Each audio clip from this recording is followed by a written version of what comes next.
Olá, turma! Bem-vindos para mais uma aula de matemática.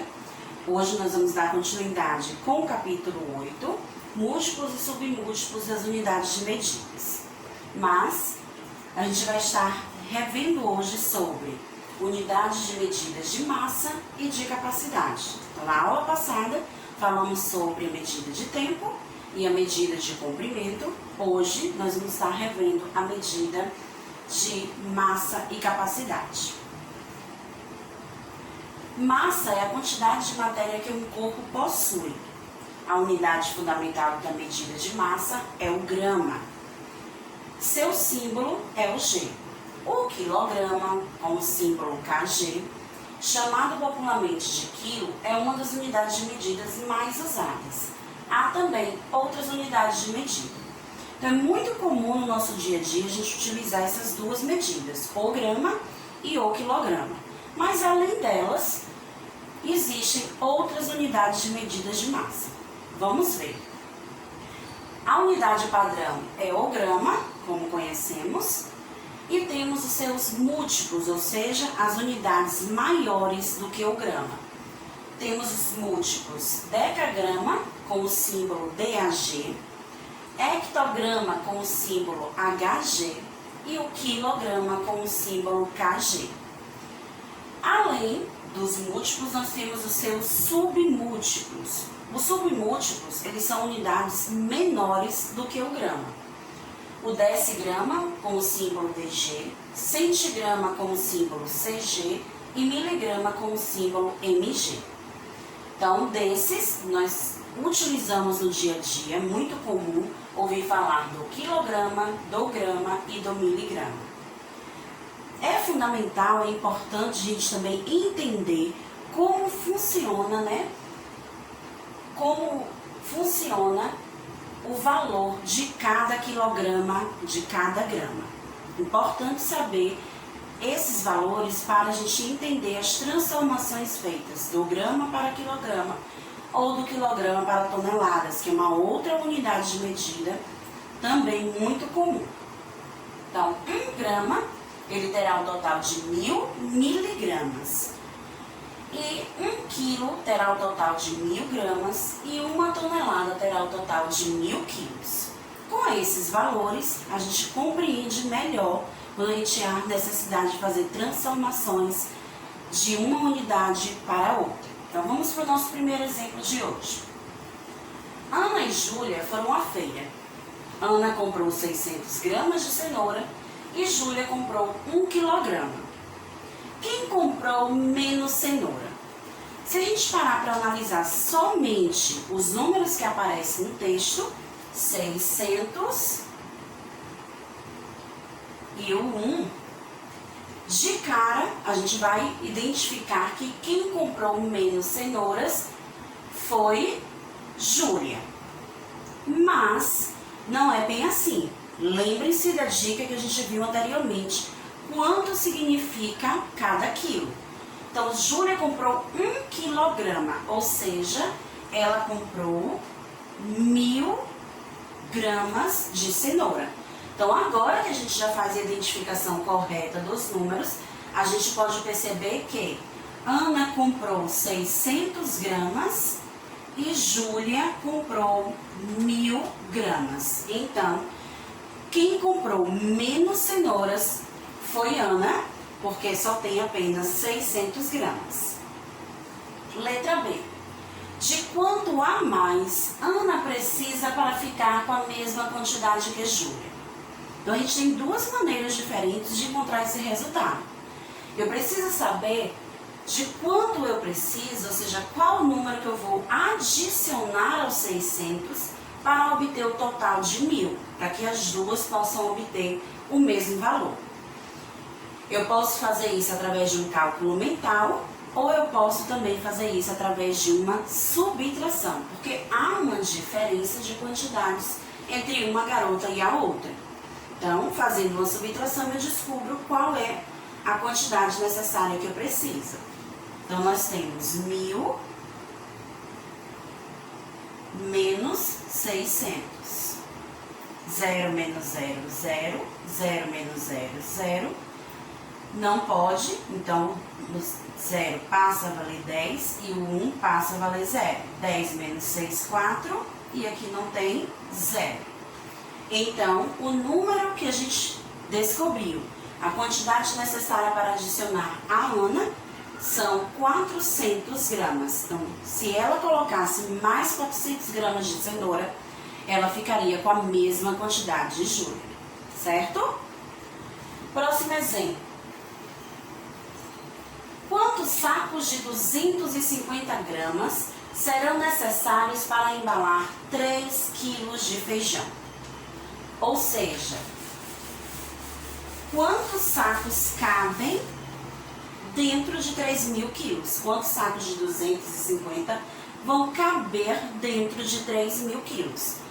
Quando a gente vê essa noção de quanto cabe, então eu sei que eu vou fazer uma divisão para descobrir de quanto eu preciso colocar ali dentro, quantas divisõezinhas de 250 eu preciso colocar dentro de 3.000 quilos para descobrir a nossa resposta. Então, 250 gramas é a quantidade, é o peso, né, a massa que a gente tem para encaixar em 3 quilos. Nós sabemos que 3 quilos é igual a 3.000 gramas. Então, utilizando esses números, a gente vai realizar a nossa divisão. Nós vamos dividir 3.000 por 250 gramas.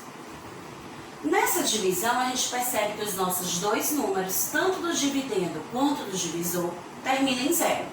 Então, eu corto os zeros que tem. Então, se o 250 tem apenas um 0, eu corto um 0 desse lado, um 0 desse lado. Então, esse 0 deixou de existir. Nossa operação agora é 300 dividido por 25. Qual o número que vezes 25 eu vou multiplicar para me aproximar de 30? O 1. Então, 1 vezes 25 são 25. 30 tiro 25, vão sobrar ainda 5. Agora eu vou abaixar meu próximo número, que é o 0, e vou dividir 50 por 5. Qual o número que vezes 25 eu encontro 50? O 2, porque repetindo 25 duas vezes, obtemos 50. 50 menos 50, não sobra resto nenhum. Então, vão caber 12 sacos de 250 gramas dentro de 3 quilos. Então, juntando 12 sacos de 250 gramas, nós teremos o total de 3 quilos. Então, veja que houve necessidade de realizar uma divisão para descobrir o resultado dessa operação. Agora, o mais importante, a divisão não pode ser de 3 quilos por 250 gramas. Foi necessário fazer a transformação de quanto vale 3 quilos e só depois efetuar a nossa divisão. Mais um exemplo. Em uma cidade, cada habitante produz, em média, 500 gramas de lixo por dia. Quantos quilogramas de lixo produz aproximadamente por dia uma cidade com 16.250 habitantes? Então, eu já sei a quantidade de lixo produzido por uma pessoa, 500 gramas. Só que essa cidade tem esse total de habitantes, 16.250 habitantes. Então, qual operação matemática nós vamos fazer para descobrir o total de lixo produzido por eles? Uma multiplicação, que é uma forma mais rápida para encontrar o nosso resultado. Então, armando a nossa multiplicação, nós vamos observar o seguinte: 16.250 vezes 500. Nessa multiplicação, o nosso número do segundo fator termina em 2 zeros. E nós sabemos que qualquer número vezes 0, o resultado é 0. Então, não há necessidade da gente multiplicar o zero por nenhum desses números. O que é que nós vamos fazer? Vamos multiplicar pelo próximo número seguinte, que é o 5, e no final da nossa resposta a gente acrescenta esses 2 zeros à nossa resposta para que ela fique correta. 5 vezes 0, 0. 5 vezes 5, 25, sobe 2. 5 vezes 2, 10, com mais 2, 12, sobe 1. 5 vezes 6, 30, com mais 1, 31, sobe 3. 5 vezes 1, 5, com 3, 8. Descobri minha resposta, agora eu vou acrescentar os 2 zeros que a gente não usou na multiplicação. Então, 1 zero, 2 zeros. Então, minha resposta é 8.125 gramas. Só que a pergunta quer que a gente descubra em quilogramas. Então, eu não posso deixar esse tipo de resposta, porque ela está em forma de gramas. Eu vou transformar esse valor em quilogramas. E de que jeito a gente pode fazer isso? Quando eu vou transformar de uma unidade menor para uma unidade maior, eu faço uma divisão. Então, grama é menor do que quilograma. Então, vamos dividir esse valor, 8.125 gramas, pelo valor da grama, de 1 grama, que é 1.000. Para formar 1 quilo, eu preciso de 1.000 gramas. E como eu vou fazer essa divisão de arroz? Essa divisão vai ficar enorme. Não. Aprendemos que dividir números por 10, 100 e 1.000 não precisa armar essa divisão. Apenas vamos observar quantos zeros tem o número 1.000 e retirar do número que está sendo dividido essa quantidade de zeros. O número 1.000 tem 3 zeros, então retira 3 zeros do nosso número, que é a quantidade que tem no 1.000, sobrando então a resposta 8.125 quilos. Esse é o nosso resultado. Então vejam que foi necessário fazer 2 operações matemáticas. Por quê? A multiplicação foi necessária para que a gente descobrisse qual o total de lixo produzido pelos habitantes da cidade, e a divisão para que a gente transformasse o valor que estava em gramas para quilogramas, certo? Vamos falar um pouquinho agora sobre as medidas de capacidade. Então, na unidade de medida da massa, nós temos como padrão o grama, e agora para a medida de capacidade nós vamos ter outra unidade padrão. Para medir a capacidade, ou seja, a quantidade de líquidos que um recipiente pode conter, usa-se o litro, que é o símbolo L. O litro é a unidade padrão da medida de capacidade, mas há outras unidades que também podem ser usadas para medir a capacidade de um recipiente. Será que além do litro você lembra de outras unidades utilizadas na medida de capacidade? Tenho certeza que vai lembrar de algum. Também nós vamos ter os múltiplos e os submúltiplos da medida de capacidade. Litro é o padrão e maior do que o litro, que são os múltiplos, nós vamos ter o decalitro com o símbolo DAL, hectolitro com o símbolo HL, quilolitro com o símbolo KL. Já nos seus submúltiplos, as unidades menores do que o litro, nós temos o decilitro com o símbolo DL, centilitro com o símbolo CL e mililitro com o símbolo ML. Então, dessas unidades de medidas do litro, nós conhecemos muito mais o litro e o mililitro. São as unidades mais utilizadas no nosso dia a dia. 1 litro, ele é formado pela quantidade de 1.000 mililitros. Ou podemos escrever, usando os seus símbolos, um L, que significa 1 litro, e 1000 ml, que significa 1000 mililitros. Vamos para o nosso primeiro exemplo. Para uma festa de aniversário, foram compradas 26 garrafas de refrigerantes. Dessas garrafas, 10 continham cada uma 4 litros. No restante das garrafas havia 1,5 litro de refrigerante em cada uma. Então, tenho duas perguntas sobre esse textozinho. A gente precisa ter atenção para a quantidade de garrafas que foram compradas para festas e a capacidade, a quantidade de líquido que cada uma obtinha. Vejamos que das 26, 10 contém 4 litros e dessas que sobram, são se 20, é o total 26, eu retiro 10 com 4 litros, o que sobram são 16 que vão ter apenas 1,5 litro. Primeira pergunta: quantos mililitros havia ao todo nas 10 garrafas de 4 litros?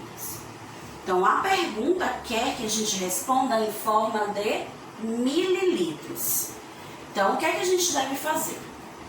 4 litros, né, que é a quantidade de capacidade de cada uma. Quanto?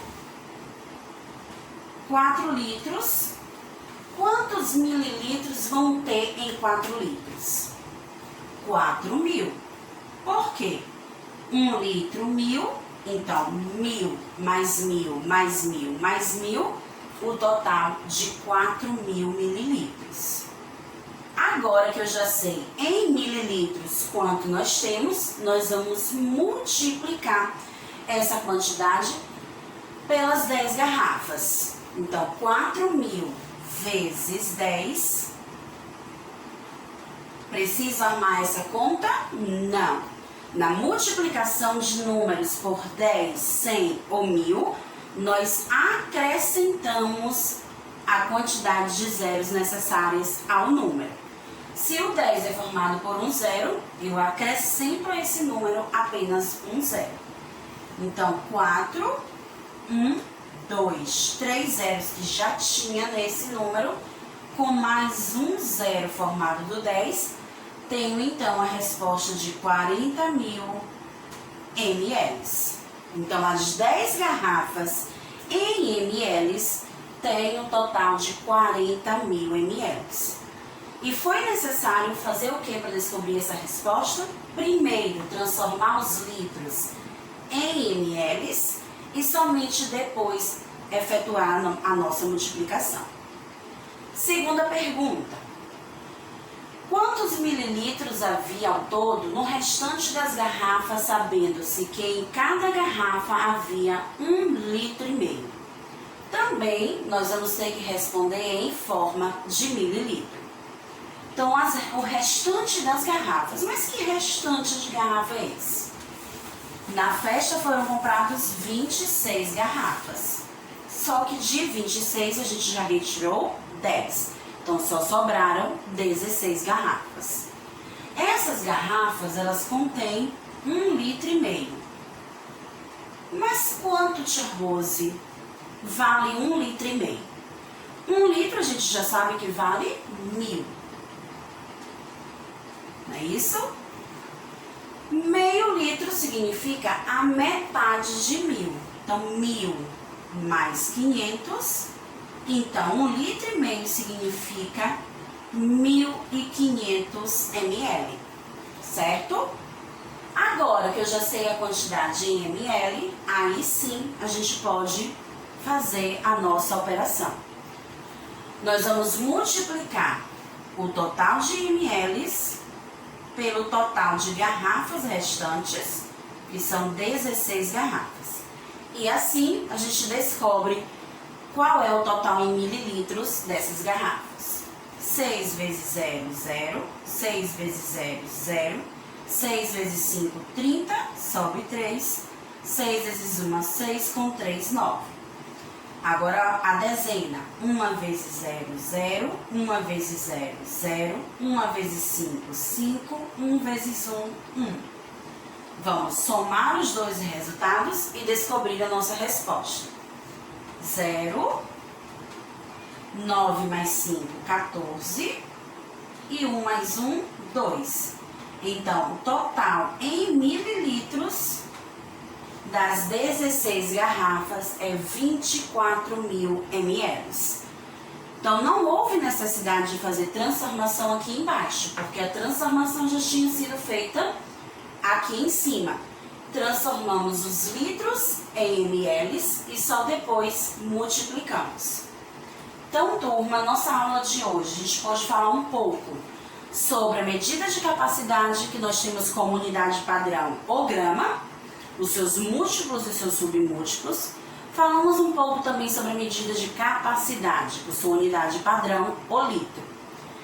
Treinem, estudem, prestem atenção nos seus valores quanto a quantidades que cabem nos litros e nos gramas. E nos encontramos na próxima aula. Tchau, tchau!